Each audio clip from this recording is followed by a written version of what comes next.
Welcome to Immaterial World, a dedicated and transparent space to recenter how we explore glamour, magic, culture, and everything else we love together. Immaterial world, come meet me in the immaterial world. As far as the galaxy goes, we're flying in the immaterial world.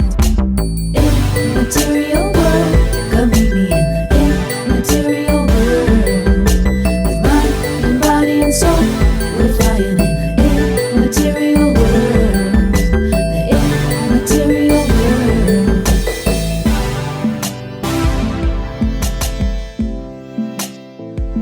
Holy Crow is a multidisciplinary artist and fortune teller, best known for their magical and macabre handmade jewelry. In illustration, photography, and assemblage, their visual landscapes are playgrounds of unmade or forgotten worlds for outcasts, monsters, and wanderers, as seen in The Toast, the Princeton Review, Rain Taxi, and DapperQ. They curate vintage and antique treasures resonant with their passion for natural science, occult history, gender liberation, hauntology, and vintage fashion, and are set to open their first store, a sanctuary for art, relics, and magic, in Marblehead, Massachusetts, in 2025.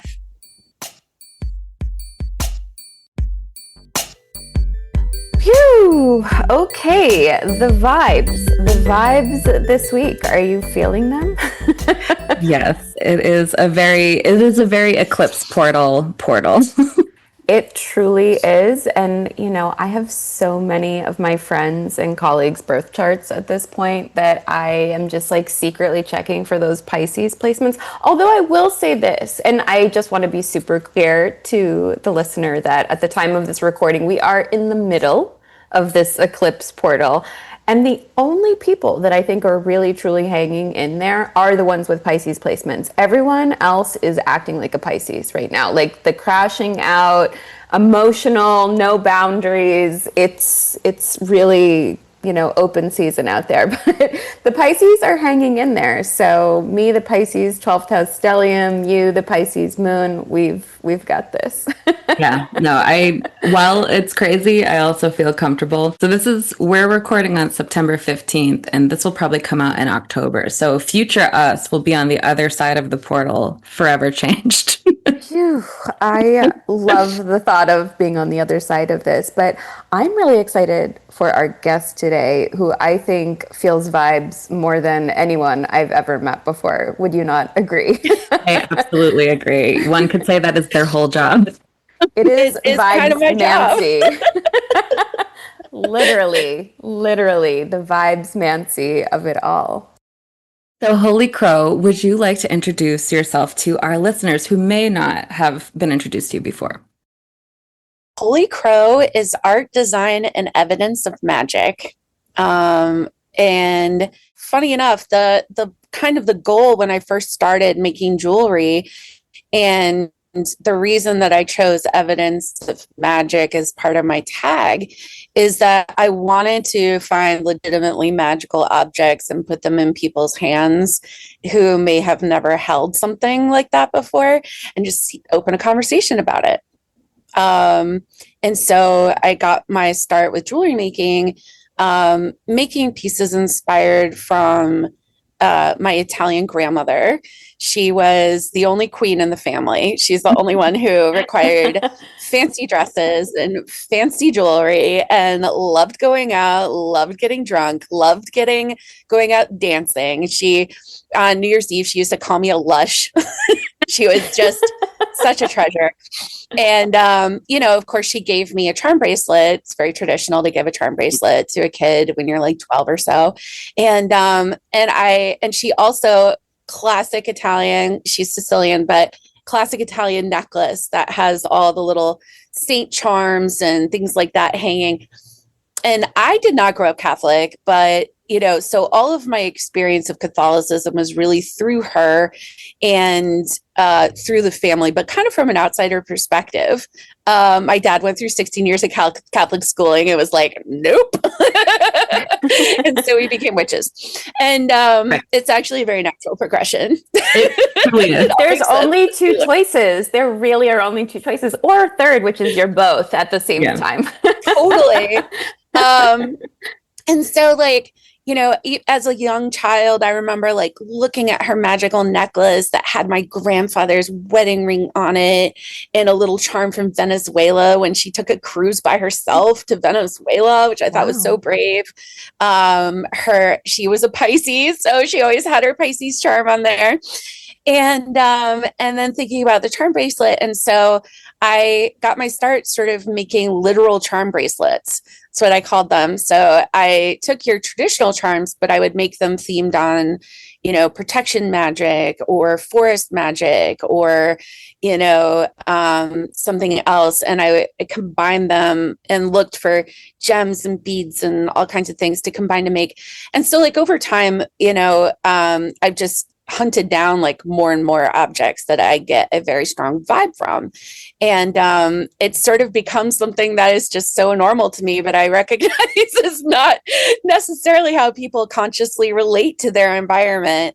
And so, as I'm now opening a shop in Marblehead, I'm thinking more about, I'm expanding to antiques and I'm expanding to vintage and of course more handmade and a lot of vintage upcycled objects and that sort of thing. And so, I'm always thinking about, the vibrations of the objects, the things we're saying.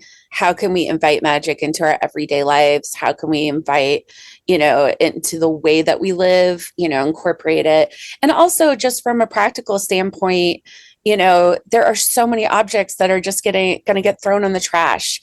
And it's, so I'm constantly figuring out what is plentiful that people don't really value anymore that can be repurposed, reused, recontextualized, made important again, keep it in circulation. And in part because I don't want us to lose our history, and to be able to create an object that you then add to the history of the piece and then put it back out again. That's very satisfying to me. So that's a lot of what drives my work. I don't know. That's a long intro. That's okay. I have some questions already. Story of your grandmother, which is amazing. How did you move into a space where you were sourcing and creating and knew that would be your path? And I also, this is sort of a dual question. How do you recognize that you have this ability to sense the energy in an object? Was that a surprise to you, or have you always had this ability? So I would say I've always had that ability. And also I was just a baby witch from day one. So I grew up with magic and it's always been this huge drive to figure out why can I do these things? How does it work? Where does it come from? Are there other people like me? What can I do with it? What can I contribute with it? And so, I definitely would try to test my abilities, experiment from an early age. Like, can I get anything from this? Why do certain things feel so yucky in the hand? Why? Like sometimes they just do. You just feel gross, or there are things at this point I do know why, but at that point I'd be like, why is that a thing? And why would it be? Because going into an antique store is a great way to test your psychic ability if you're sensitive to it. You can walk around, sometimes you feel absolutely nothing. The energy is just dull, like this item has been forgotten and left alone for a long time. Sometimes you pick something up and then you're like, oh my gosh, this was somebody's favorite thing, and you can see how much they loved it and all the little sweet worn places on it where it was loved and adored. And then some things you're like, cursed. Do not engage. Don't do it. People And get so, so worried about the cursed items. People are legit nervous, but I always like to joke too that sweatshop energy with fast fashion and newly mint has got to be worse. I'd rather have a haunted object, I think. there's always like a degree, and to have something that's actually for real, literally cursed in a way that is going to bring you bad luck, that's pretty different. rare. Possible. But in this case, I'm sort of like, there are many items from the past that you just literally are like, wow, okay, great. I don't want to touch that. I don't want that in my life. So, but yeah. And, then partially I got into sourcing weird things for two reasons. One, I named the business Holy Crow. So everything is themed on finding crow treasure. Everybody knows that if you're nice to crows, they give you gifts. Mm-hmm. And so I was channeling the scavenger magic of crow in the way that I make my pieces. So, bones, crows scavenge bones, crows scavenge shiny things, crows scavenge, they want to give something precious to people who are nice to them. And that's how I feel too, that I like to give something precious to people. And I feel like I see the best of people behind the table too. And I love that. I love my customers. They're amazing. I love people who are drawn to looking at magic and looking at treasure. And there are many people who walk up and they just go, whoa, and they can absolutely feel all of my pieces. And that's always really special too. That's so cool. But yeah, I started scavenging really early. And I'm also, one of my favorite artists is Joseph Cornell. He's amazing. He does, like boxes that are all little mini worlds. He loved space. So he's very inspired by planetary things. And it was very cool because like launching NASA and going to the moon, and got to witness that in his lifetime, which I think is so cool because it was like a lifetime love, and he got to just see that arc across his lifetime. But he absolutely inspired. His magic is finding finding them to tell a story. NPR did a story on him once, and they were like, poets are just like rubbing themselves on the corner of the couch over him. So incredibly poet brain minded, just like incredibly, delicious the way that he puts everything together. And it's very true. It's like, I just love the way that he does that. So, when I started out, I thought I was going to be more illustration and photography focused, but when I started putting my jewelry out, it just went crazy. People loved it. So it just kind of took off. And, with jewelry, you get to have a discrete end to your work. With a painting, I feel like it's never finished, and it will drive me crazy forever, and that with jewelry, I get to be done, and I sell it and it's done and it's out. And so I love that about jewelry, is that it's a lot more like cooking. I'm like, oh, what a delicious meal. Eat it next. It can be more temporary and more zen-like to just sit and make something fabulous and put it out, sell it, it's gone. That's that.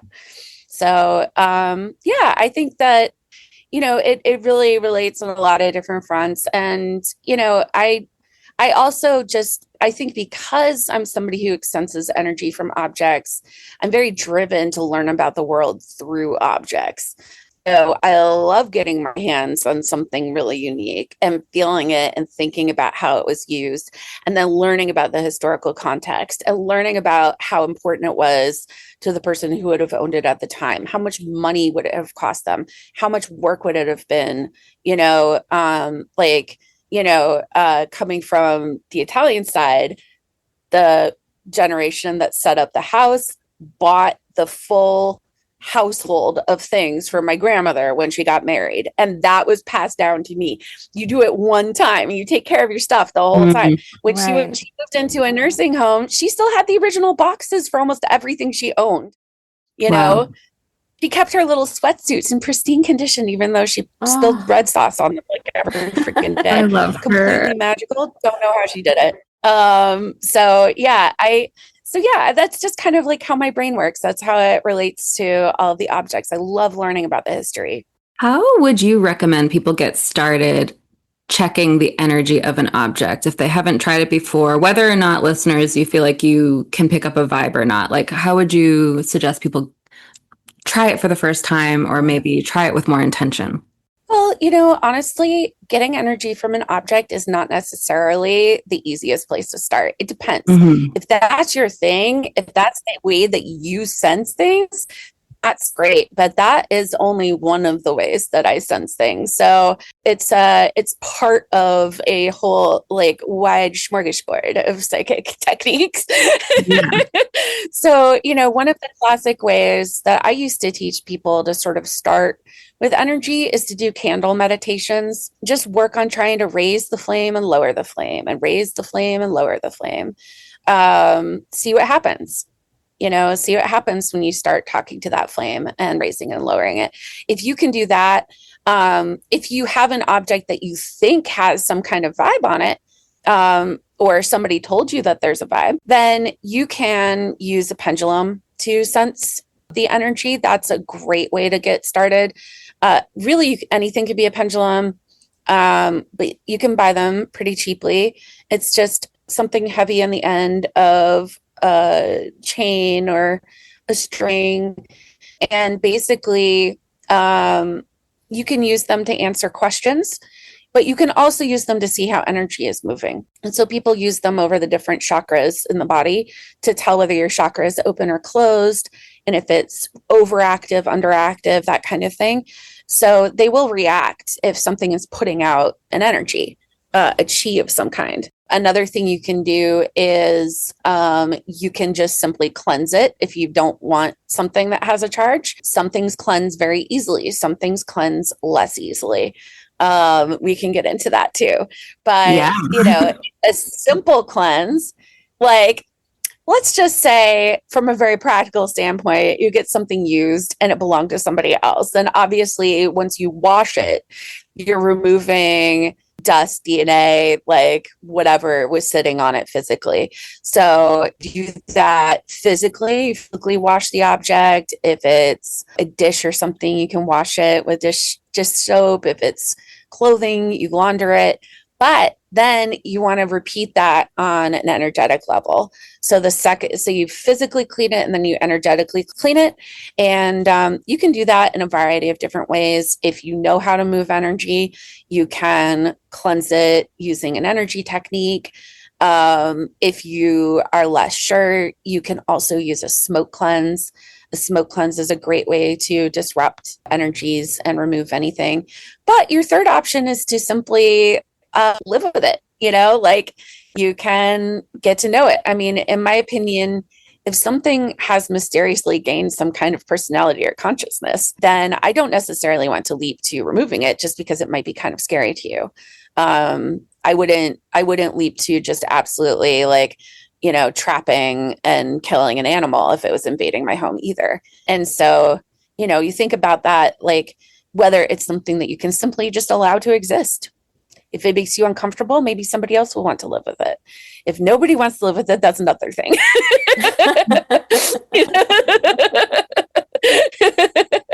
Oh, I was going to say, I feel like, even before you get there, right? There's so many people that are shopping vintage that never shopped before, or they're shopping antiques. And I feel that there is a hesitation because they're afraid to encounter an energy, even if they don't sense it. That might be one step prohibiting them from having the comfort level to shop in that market. So what would you say to someone who might already be coming into this a little bit afraid? What would assure them?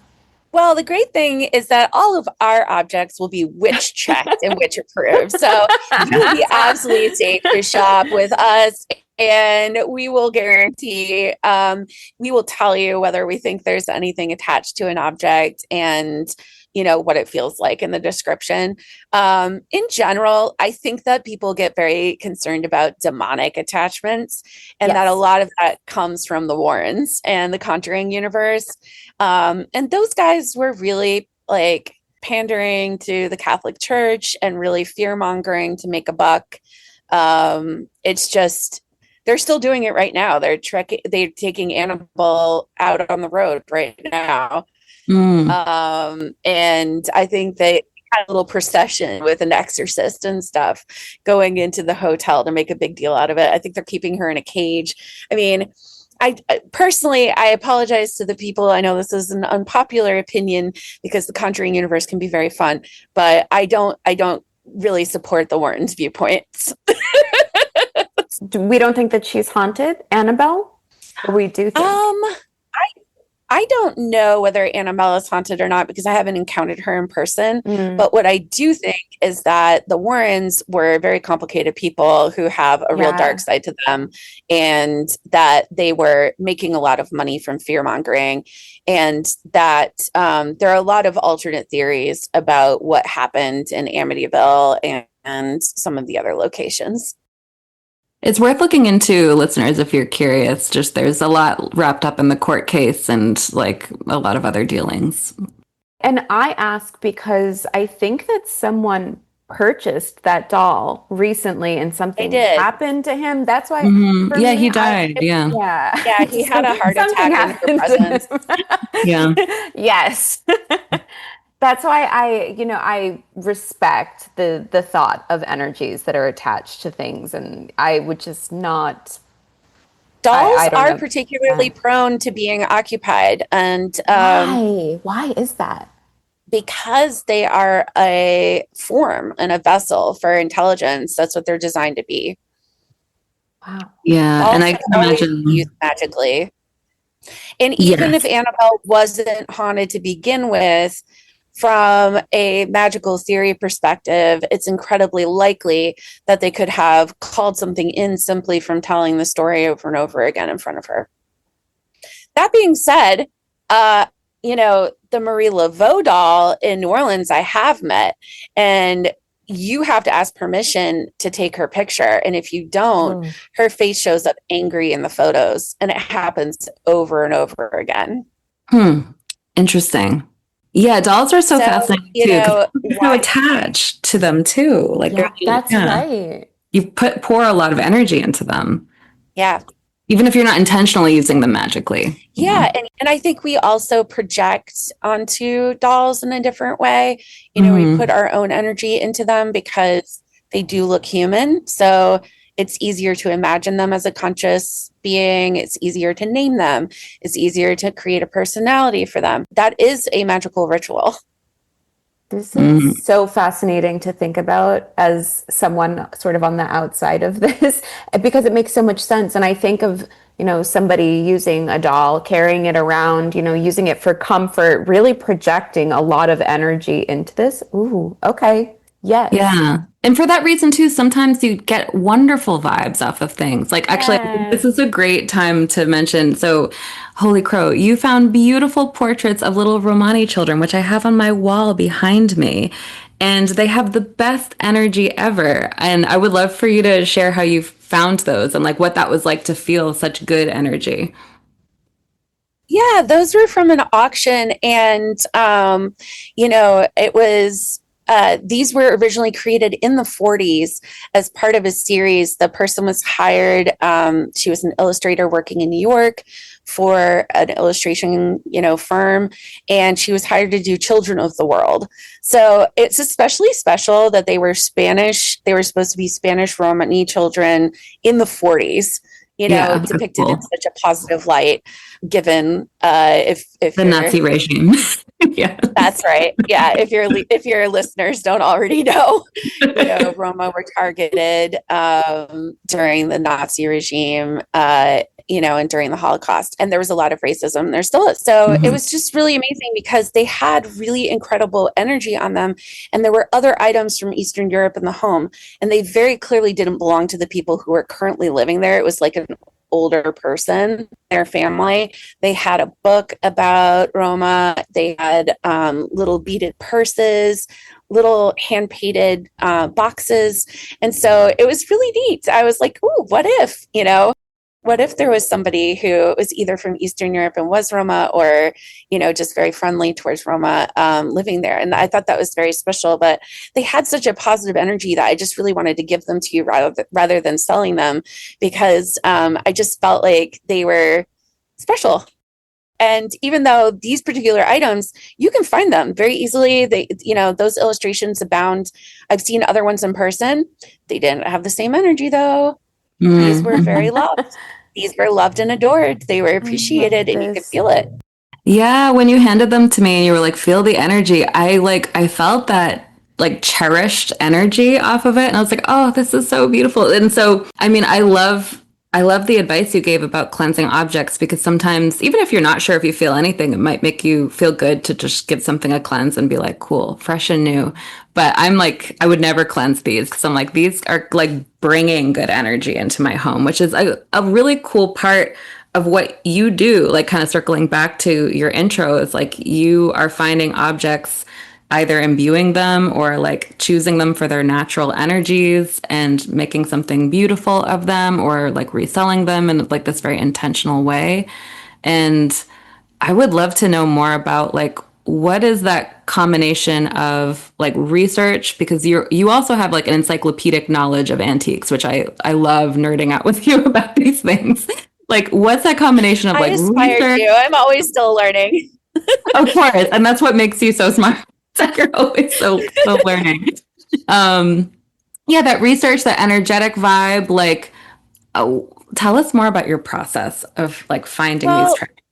I'm also somebody who can read energy from pictures, which is very helpful since I do a lot of my shopping online. So I do take a good look. I also sometimes, if I'm shopping on eBay, I'll check the person's other items to make sure that they don't have anything sketchy, because I want to get a sense of where it's all coming from. Who am I giving money to?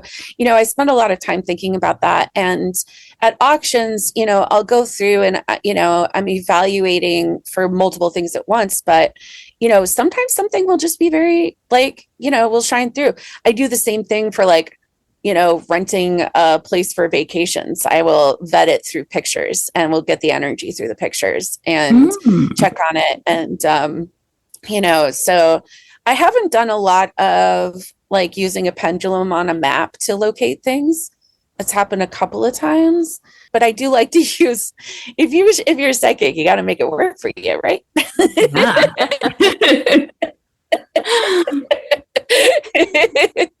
So, but yeah, I vet through the pictures. And then, at a flea market, at this point, I have like a pretty strict sorting mechanism where my brain is just going to like be zeroing in on certain things, ooh, this is going to be good. This is going to be good. Because I've been in it long enough. I started working in vintage markets probably like 7 years ago or something, and just started doing more pieces that had vintage components or vintage upcycles to justify it, but it was partially because I wanted to shop. And so because I'm in vintage markets all the time, I could walk around and I can wait for that one item out of thousands that will call to me that's special, and buy one thing and be done. It's a slow process. It's like, very much the opposite of fast fashion when you're doing collecting and when you're, looking for something really special, because, like different materials hold energy in different ways. Like we've already talked about dolls being different, but like paper generally doesn't hold energy very well. I know everybody got very upset about Marie Kondo telling everyone to cut down on their total number of books, but she's literally a Shinto priestess. She's trained. She's a temple priestess. And so what she was really trying to teach us is that if you are not actively using your books, their chi will become dull, and that dullness affects your home. And so what she was doing is she was waking up the books, getting their chi moving again. And that was because she wanted to educate us about how living with objects affects us, how, and she wasn't saying like, if you love and use 1,000 books, have 1,000 books. But if you're not using them, think about how that chi affects the overall flow of your home and how you relate to your home as an active spiritual organism that is working in partnership with you, and, if you talk to practitioners, as much as we do, Jezmina, then you hear a lot about cleaning, You hear a lot about keeping your house cleansed and keeping the energy flowing and and letting light in and having plants. And why is that? Because all of those things affect your home. So, books don't hold the energy. You can wake it back up, like Marie Kondo, but a paper, unless it's handwritten, a signature. There are people who can do psychometry just from a signature. All they need is your signature. And also there are people who can do magic on you just from your signature. So keep that in mind and guard it. Yeah. But yeah, things that are handwritten are different, but the paper itself doesn't necessarily hold it. So there's different sorts of things. Something that was used over and over and over again is going to feel different. Like old cooking tools that are worn smooth and, have the oils from cooking and somebody's hands have been on them. That feels different, Wow, And yeah. I do think that people pick up on this. And just don't necessarily isolate it as part of your sensory information. So we tend to get very overwhelmed when we're out shopping, but I can guarantee you that many of you are already thinking about these things when you're picking up objects. You're just not doing it consciously. So it's about just bringing that into your conscious, thought process while you're shopping and being a little more intentional, saying, what am I bringing into my home? How is this going to help me? How is this going to build an oasis for me? How is this going to help contribute with my spiritual, armor? I love that. I think you're so right. Because, sometimes think of all the times people have been out shopping and you're just sort of drawn to something. It's like, yeah, you're interacting. Some of it's aesthetic, sure, but some of it is energetic. Yeah, and I think too, with the focus being on conscious consumerism, especially around apparel, there's so much vintage shopping happening. What I find so interesting is there's a lot of fast fashion that's coming into that cycle now, which I feel like is super weird and energetically disruptive as I also feel that way, and I basically quit selling clothes because of it. Yeah. Because the Y2K trend, I totally understand the nostalgia aspect and some of the fun fashion aspects, but at the end of the day, it's sweatshop, a lot of it. And, what always drew us to vintage back in the day was how beautiful the fabrics are and how well made things are and, how they're built to last. And so one of the movements that I'm part of here, my lovely friends at High Energy Vintage in Somerville, Jezmina Collins has a business where she's teaching people how to do something called visible mending. And so what you do is if you have a vintage object, let's say that it has a little stain, has a little rip, then you embroider it, to cover it up or to stitch it closed. But you do it in a way where you're not trying to hide the fact that it's been repaired. You just include that. And all of a sudden your repair and your care of the object is now part of the history of that garment. And you've taken care of it and you've kept it in circulation and it can be passed down. And maybe there's another one, maybe somebody else who owns it in the future also has a little visible mending stitch that goes into it at a later date. And so in this way, she's able to keep so many garments out of the garbage. She actually keeps track of how many things she mends and visibly mends and upcycles in a year, so she can see that she's making a difference. For those of us who deal in clothes, we're very aware that the volume of clothes that goes to a thrift store largely ends up in the garbage. It does not get worn. So, if you're considering, should I donate clothes or should I give them away? Try giving them away to a neighbor. Join your buy nothing groups. Try to give it to somebody directly. Put together an exchange. I mean, if something's worn out, maybe you can use it as rags in your home and avoid using paper towels. People used to wear their clothes down to rags until it couldn't be fixed anymore. And then they would take the rags and they would sell it to the rag man. And that way the garment would be completely used from start to finish. And when you think about how much cotton we use in our clothes, cotton is an incredibly water thirsty plant. So it soaks up lots and lots and lots of water resources just to create the plant. And then we have sweatshop labor of people getting exploited in the manufacturing and the looming and all of that. And so you put it all together, and the net result is that those types of clothes end up really being a big drain, and then they end up in the landfill. So we're all working to encourage everybody to think about, how can we buy something that's vintage that does have a little personality, and if it has a little rip, just fix it up, keep it going. She teaches how to darn socks. Nobody talks about those anymore, but you can get a little darning kit, and you could darn your socks and sew those little holes shut that show up and keep them going longer. It's not just thrifty. I mean, it happens to be thrifty. Like, obviously, remember when hotels all of a sudden figured out that they could say, reuse your towels and help the environment. For them, and they were like, we got this, we're doing it. We're saving the earth.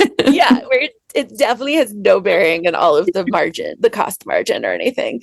But it does happen to be economical as well. Yeah. Because when you buy a good garment, I mean, I have pieces in my collection for vintage clothes that I've had for over 20 years that hold up.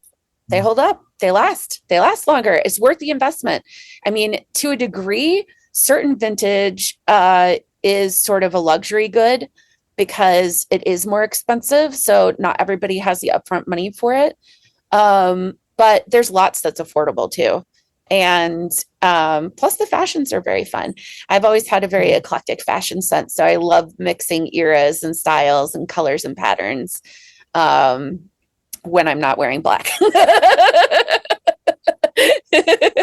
Understandable. So what are some of the eras that you like to shop for yourself? Well, I do a lot of vintage cabarets. That's been my main thing for over 15 years. So I have a whole collection of hats and brooches and shrugs and boleros and cocktail dresses and, little the small clutch bags and things like that. And pull those out for different characters. But on a day-to-day, I love pulling really from all over, because the thing is that they recycle even the fast fashion houses recycle the patterns. So you'll see a cut that is absolutely from the 40s or absolutely from the 60s or absolutely from the 80s, or, is a 60s redone in the 80s and then redone again, because the waistlines will move a little bit and the lines will move a little bit, but so you can kind of find vintage styles in modern clothes still too if you look for it. So yeah, there's a lot, but I would say that I definitely channel a lot from 50s like cabaret kind of a look, also very 20s at times. It just depends. That's the great thing. You have a fun wardrobe, and then you can just go with what your mood says. And a lot of my characters that I portray are witches and psychics anyway. So, you get a little bit more free reign when you're creating archetypes for different eras. It was really funny when you mentioned the Y2K fashions, because, as a trend forecaster, this is something that I speak a lot of. And it's less about the clothes themselves, I think, is that Gen Z never had that window of time where it was as carefree and optimistic as we were experiencing in that particular time. And so I talk about that a lot, and why they're dressing like that, because the clothes didn't look good, nor are the photos from that era really doing anything to make people want to buy those clothes. I see these lace up jeans and the Britney Spears tops coming back, and it's interesting to me because it's more about the emotion behind it. So that's why I'm always curious what eras people are calling in, because it says something about what they, from a spiritual perspective, maybe they're seeking as well. Totally. Yeah, I definitely, when I want to do something comforting, I'll go 90s. If I want to do something rock and roll, I tap the 60s and 70s. When I want a cabaret look, I look to the 20s and 50s and 40s, So yeah, definitely. It kind of bounces around. I have different associations.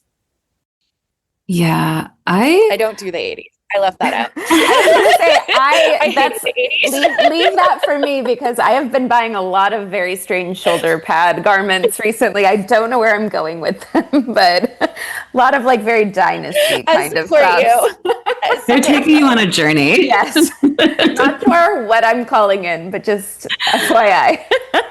It sounds powerful. I love it.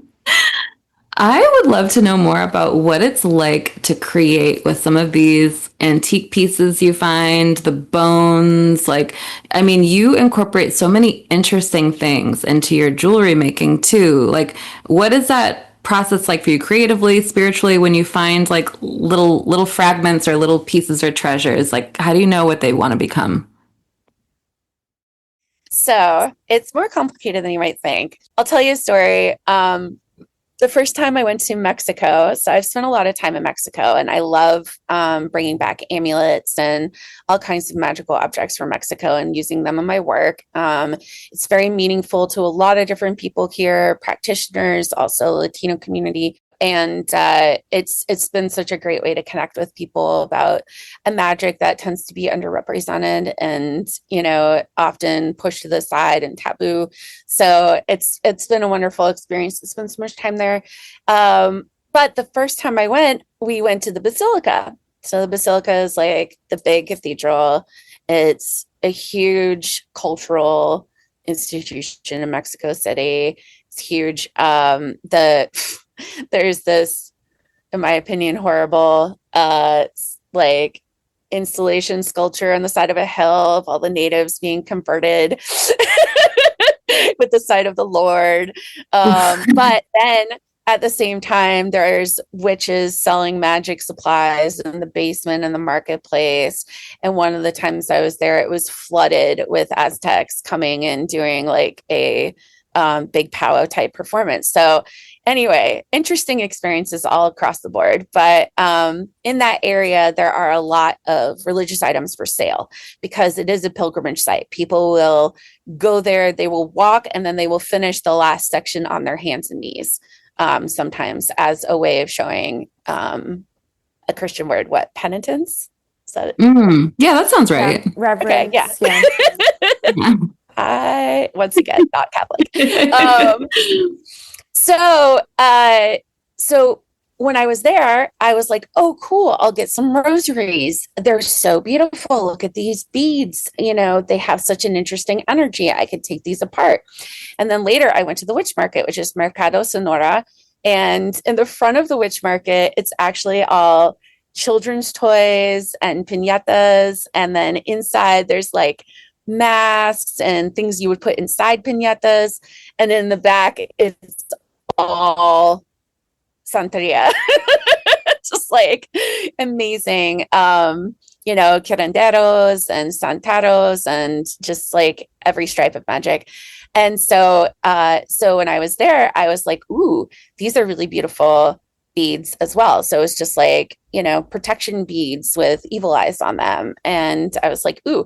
So when I was in Mexico, it was fine. But when I came home, I tried to put them even physically together, and the Christian ones were leaping physically away from the ones that were charged with the witch energy. Wow. And I got an instant headache holding both of them at the same time.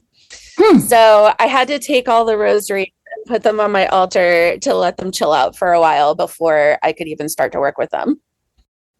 I feel like the energy was just physically leaping, like, you know, like witnessed not by just myself, but another person, that they were physically leaping away. And that's pendulums, you know, that's what I'm talking about with pendulums, that they will sense the energy. But these were oppositional energetic forces. So they were literally repelling each other. That's so fascinating. Yeah.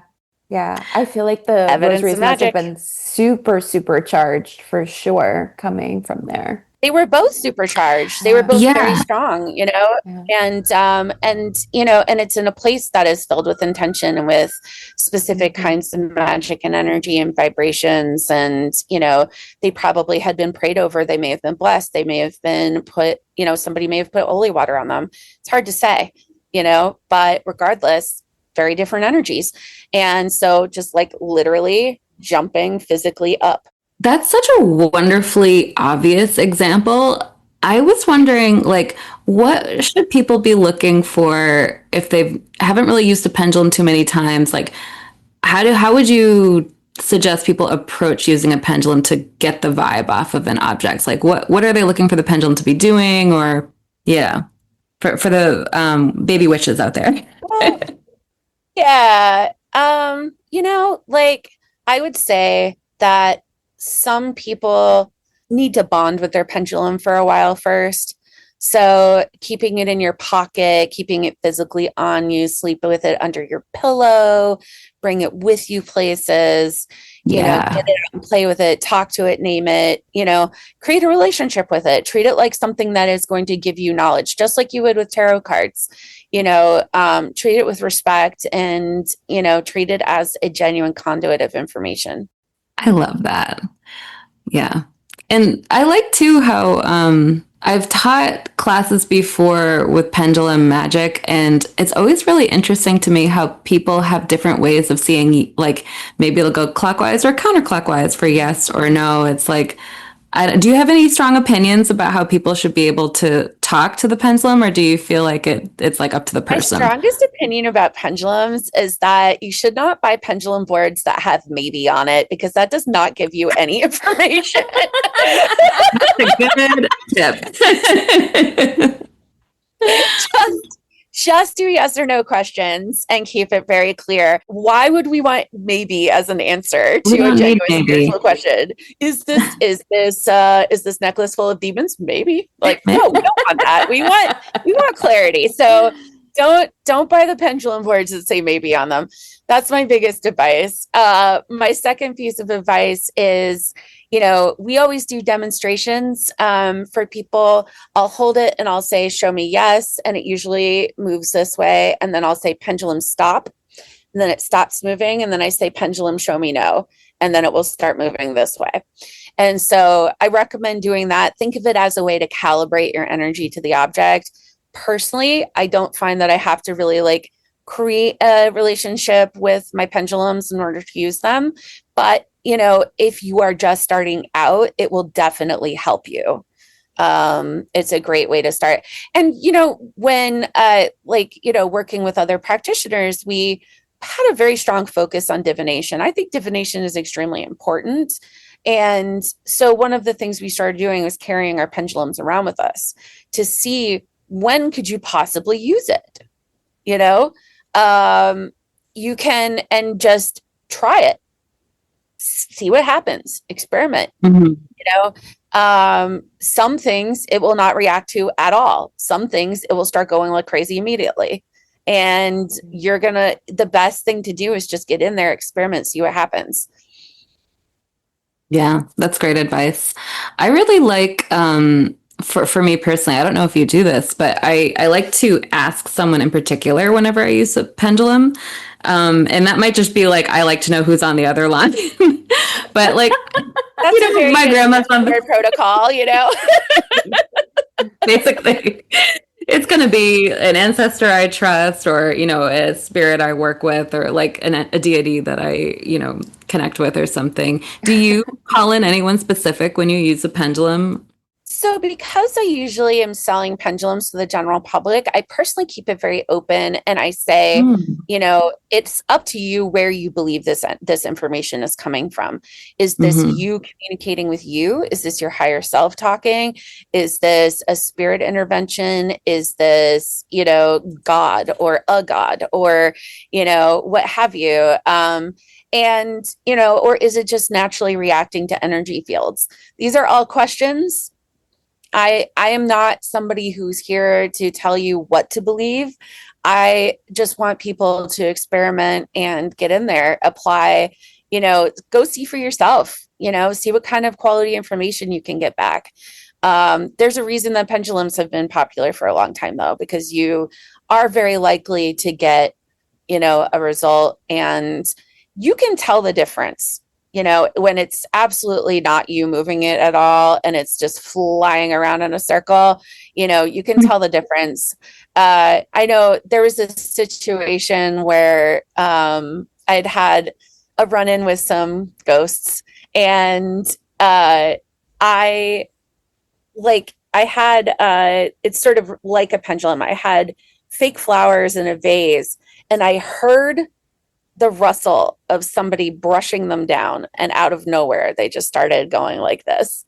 There was no breeze, there was nobody near there. It was by itself on the top of a television cabinet, and I was like, that's it, everybody out. You don't have to accept information from just anyone. You can set parameters, you can kick things out if you're getting interference. You can, that's a whole other area of spirituality. But if you feel like something is trying to communicate in a way that you feel uncomfortable with, then just shut it down, say no. Say no. But the likelihood of that happening with a pendulum is very, very, very low. Yeah, I've always felt really comfortable with them. I love your advice. I think a lot of people forget you can have boundaries with spirits. You can say no thank you, even to your ancestors. You can be like, no thank you. Absolutely. And you can choose your own ancestors to a degree too. That's something we talk a lot about with queerness, that, your ancestors may not have, your blood ancestry may not have accepted you, but that doesn't mean that the ancestors won't. The ancestors are also a class of spirits. Yeah. And in addition to that, you can adopt people to be your queer family and your queer ancestors. You can adopt, queer icons to be your ancestor. Put a picture of them up on a wall, light a candle, to the people that came before. And that's another great way to tap ancestry. Yeah. That's beautiful. Yeah. Yeah. I feel like I have just one ancestor that's troublesome that would give me the maybe if I asked certain questions. Maybe. I actually wanted to go back to what your comment about the spirits being, rowdy. Are there a lot of spirits in your shop when you close the doors at night? Are they, do you have any processes of coming in, coming out? Because I would imagine you consider it a shared space with them in some way. So you also want to be respectful of the joy that they bring into your world as well.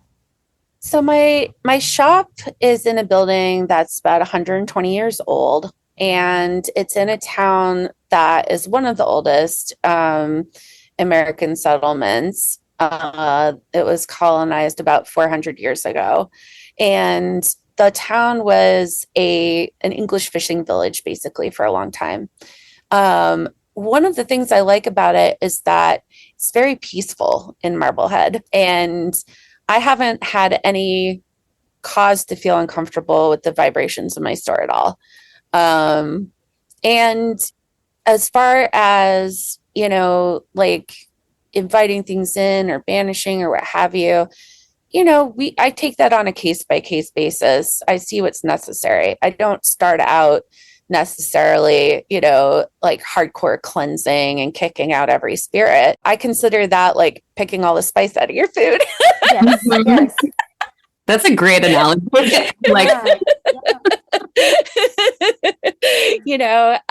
There's some amount that I want to live with. Also, my shop is just such a weird little space anyway. It's adorable, but it's like a little hobbit hole. It feels like a ship. It's a very unique and strange little, hole that I've created, and it's small. And I absolutely expect spirits to pop through. I have a Ring camera up now, so I guess we'll find out if they come in. I can't wait. Love that. On that topic, I would love if you could share a little more about the offerings of this physical space for Holy Crow. What do you offer? What do you have planned? Because I'm so excited that you opened this shop in Marblehead, Massachusetts, and I want everyone else to be excited too. I'm very excited as well. It's it's sort of a one-stop treasure hoard, imagine a crow witch has spent over a decade picking through and finding the most spectacular pieces of treasure. that is possible to uncover in New England and assembled it all under one roof. And basically there's visual art, there's magical supplies, there's some crystals, there's my handmade jewelry, there's lots of antiques, there's lots of really beautiful glass. And then, of course, you know, the items that I'm upcycling and whatnot. So right now I'm going to be making handmade incense, but I'm packaging it with vintage crystal and some sand from local beaches and charcoal and tongs. So you get the complete kit, but you get some vintage elements as well with it. You know, little glass compote dishes. People don't really use them that much anymore. People only do like a big fancy table set for maybe a couple of fancy parties a year, you know, holidays, maybe a birthday, maybe a couple dinner parties. But, you know, in general, they don't really sell very quickly. So I'm looking at different ways that we can incorporate these objects that are plentiful, that are kind of overlooked right now, and kind of like shine a light on them. So I have like, you know, 12 little kits that I'm going to be making with the handmade incense, and then this beautiful crystal dish that you'll be able to burn it on. That's ready to go right on your altar or just in your bathroom or your kitchen table. I mean, there's lots of ways to incorporate incense. It's, you know, any smoke. One of the reasons that smoke cleanses are found all over the world is that smoke naturally is antibacterial. So when you burn smoke, you're killing bacteria in the environment. So again, it's the microcosm, macrocosm, as above, so below principle, that we're doing it on the physical plane. It's affecting the astral. And so, beautiful. You know, and then I have a whole collection of these gorgeous silver platters. I'm going to be showing you how to incorporate them into your altar setups, showing you how to use, Jezmina and I are going to show you how to use some vintage teacups. I find so many, and people really don't use them anymore. They like big mugs of tea that they can microwave. I don't blame you. I'm right there with you. I got my big mug. Oh, Have my little teacup here. But I love a teacup, and they are so beautifully made. Those fine bone china, you can tell if it's really nice because you hold it up to the light and it'll be translucent. That's one of the clues that you have something special. You can check the stamp on the bottom. It'll say like fine bone china from England or wherever it came from. And I have some spectacular ones that I would love to incorporate into like a little Thiele Frieden kit, you know, to show you how to use that and to show you, you know, to make them precious again, to make them a little bit of your treasure. And then think about how you'll take that item and you'll use it in a sacred way for a number of years. And then all of a sudden, you've created a magical object that has love and meaning poured into it. And one day someone else is going to pick it up and say, wow, this feels so good. I wonder why that is. I love this. This is the most magical upcycling that I could imagine. This is so beautiful. I love the way that you're curating these items, because I think too, people to walk into an environment, it's hard to imagine what the end purpose could be, right? Like you say, people aren't drinking out of the teacups, so maybe they're not naturally putting together the story of what that could be, or the compote, and the, you know, you have this whole magical story, and then it's putting that intention in. Oh, I love this so much. I think, you know, like a beautiful ornate silver tray or a beautiful cut crystal compote dish, those are extremely beautiful, well-made items, and they're plentiful. And, you know, I think that people don't quite know necessarily how to incorporate them. We are living in smaller and smaller spaces all the time.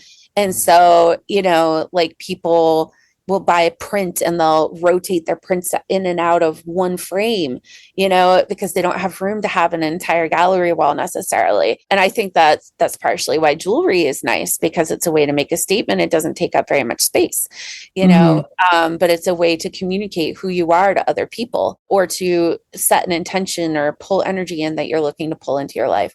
So, you know, I'm hoping to do the same thing with these little collections. And it is absolutely a labor of love. This is not fast fashion. This is not something that will necessarily be like mega expensive either.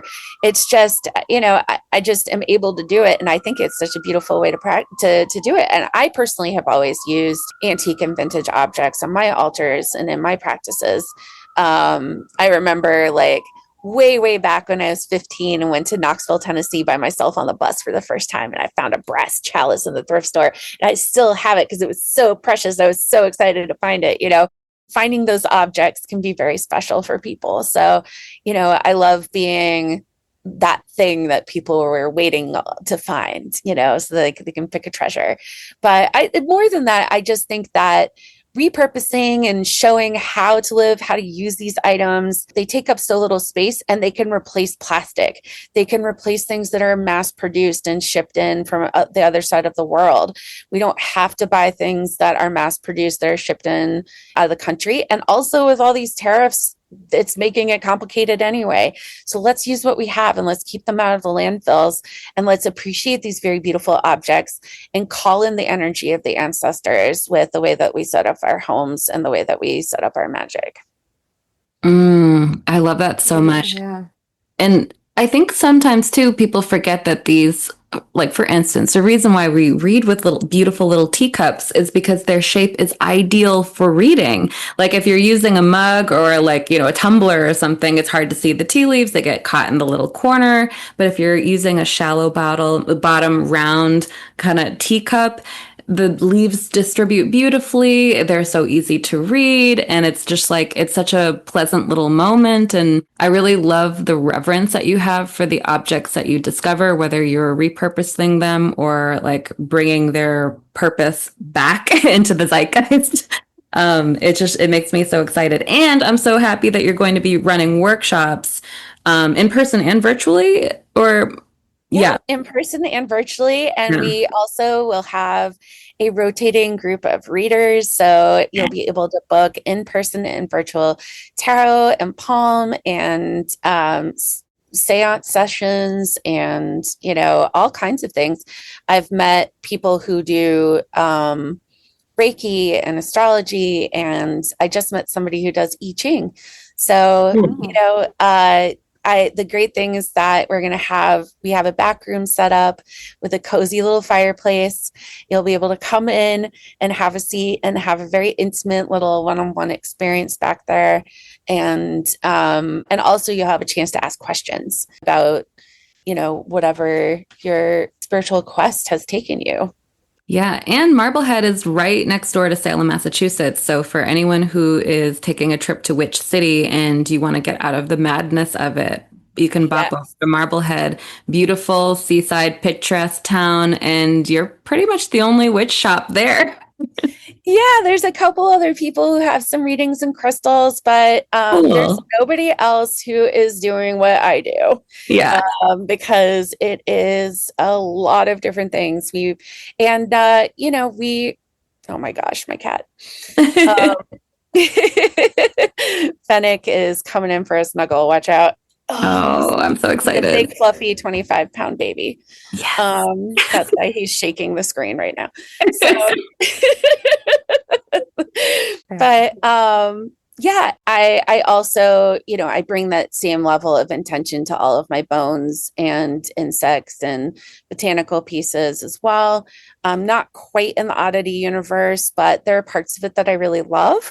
And so I work exclusively with found bones that have been nature cleaned, so that the energy of the animal had a chance to return to the earth prior to using the bones. This is important to me as somebody who can feel energy from bones. Commercial bones are extremely painful for me to handle. I don't like it. It's just makes me very sad as well. So I can often tell how the animal died and, the feelings that they had prior.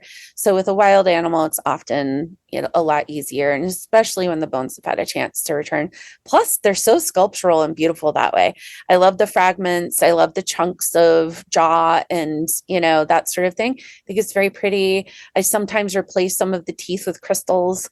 I love when you do that. That looks so cool. And, and so I use a lot of snake bones.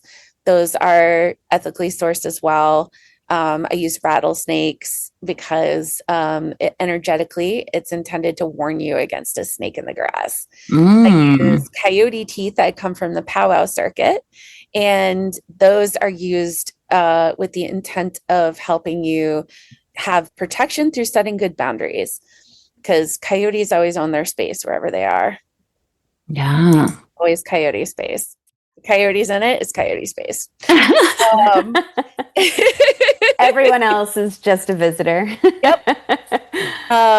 And what else? Yeah, Herkimer diamonds are another one I use a lot. Those are a wonderful stone from upstate New York that are connected to spiritualist history. People use those to boost their psychic ability. And sometimes two people will each wear one, and then it will help you tune your dreams to each other. Oh, cute. I never heard that before. I love that. Yeah. We should all do it. I know. Let's meet in the astral. Yep. And then I get these incredible plants. I get snapdragon pods and carnivorous plants from a farm in British Columbia that are all hand gathered and dried and preserved before I get them. So those are another great way I get to support farms in the process of making things. So, like, it's just, I think, one of the reasons I like to order from all over the world and source these things is as a statement that we are all connected. We're all in this together, and that, our magic is all connected. I like being able to combine things from different physical locations to make statements about it. I get my gems hand cut, hand drilled from my amazing gem cutter in Pakistan. Shout out Muhammad, you're amazing. We've been working together for years, and I love the way he cuts stones. He's so talented. He cuts them very asymmetrically and leaves a lot of character in them. So I do tend to try to find two that match each other, but they're not an exact match. They're complementary. I find complementary pairs. I don't like too much precision and too much uniformity in gem cutting, because I feel like part of what draws me to certain stones is the natural beauty of the stone. So, and just like letting it shine and then just sort of framing it like a work of art. So I like working with cherry blossom agate for that reason. You get these beautiful cherry blossom formations that naturally occur in the stone, and it's so pretty, so pretty. So I choose these little asymmetrical cuts so that every person is getting a one-of-a-kind piece also. And this is why, my shop is very small, because I am working very hands-on, very, one piece at a time, lots of one-of-a-kind pieces. I'm curating and sorting and cleaning and going through stuff, but it's such a rewarding process, and it helps to keep so many things out of the landfills, which I think is so important. Yes. So Totally agreed. Yeah. And how can people stay on top of what Holy Crow is up to in the ether, in the physical? How do people follow you, find you, and support your content? You can follow us at holy.crow on Instagram, holycrowart.com. And if you follow along on Instagram, you will get the information about future big drops. I'm going to be curating collections and dropping them on different days. The other one is, if you are in the New England area or interested in antiques or haunted antiques, I will be at Brimfield North in Deerfield, New Hampshire on the 11th and 12th of October. And I will be specifically in the Haunted Antiques and Oddities building. So you will be able to come and see any of the things I have collected that I feel have a little bit extra going on. They will be available for sale. If you dare. But they have good energy, yes. I'm fascinated. I can't wait to see what other people bring. It's going to be bonkers. I'm just waiting to be across from somebody who has like 75 haunted dolls that are all staring at me the whole weekend.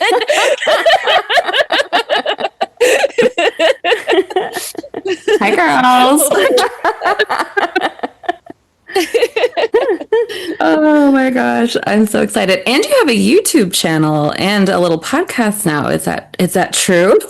That is true. I have a podcast called Magical Living with Holy Crow, and we're going to be, and it'll be on YouTube as well. Same name, Magical Living.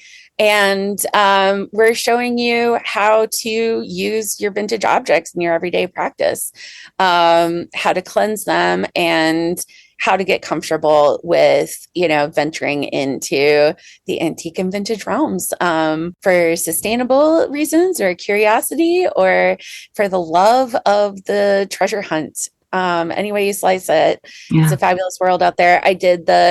I went to Kentucky this year and hunted along the 127 yard sale, which spans all the way from Alabama to Michigan, 690 miles of yard sale. I managed to make it through most of Kentucky, but that's as far as we got, and brought back an entire truckload of treasure from there. So there are many, many, many delights yet to be revealed. So follow along YouTube, Magical Living with Holy Crow, Magical Living with Holy Crow, wherever you find your podcasts, and Instagram and the website.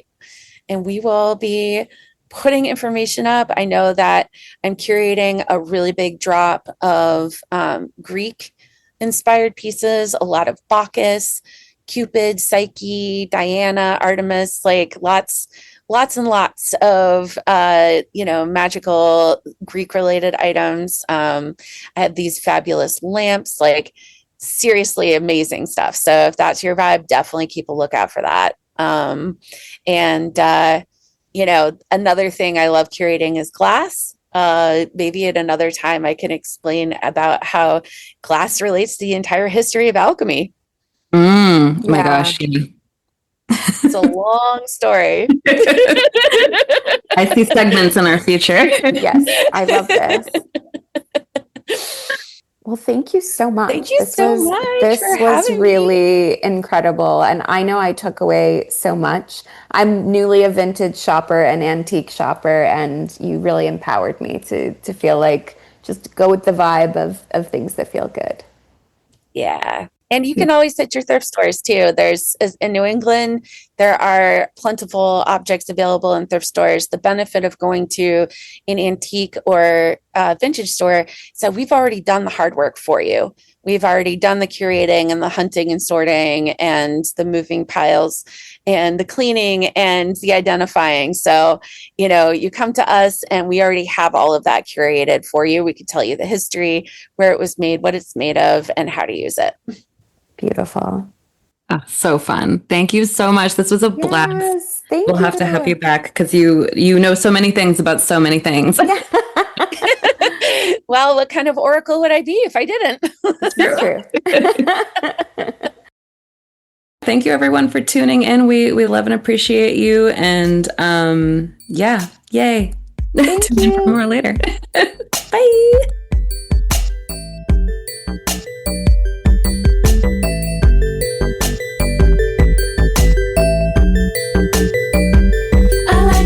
Shining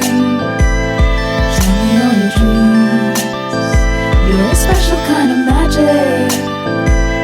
Shining on your favorite things. You're pretty like a sunset. You're really like a pearl. You're a special kind of magic. Dancing in a crazy swirl. In a crazy swirl. Immaterial world. Come meet me in the immaterial world. As far as the galaxy goes, we're flying in the immaterial world. Immaterial world. Come meet me in the immaterial world. Your mind, your body and soul, delighted in the immaterial world. The immaterial world. The immaterial world. Immaterial World is hosted by Jessica Richards and Jezmina von Thiele. Music by Dia Luna. Artwork by Lane Friend. Follow us at Immaterial World Pod on Instagram, TikTok, and YouTube. Visit our website at www.immaterial-world.com or send us an email at immaterialworldpod@gmail.com.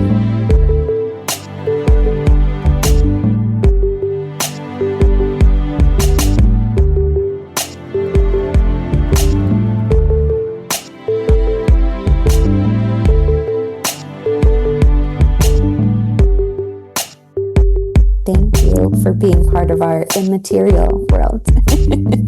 Welcome to the immaterial world.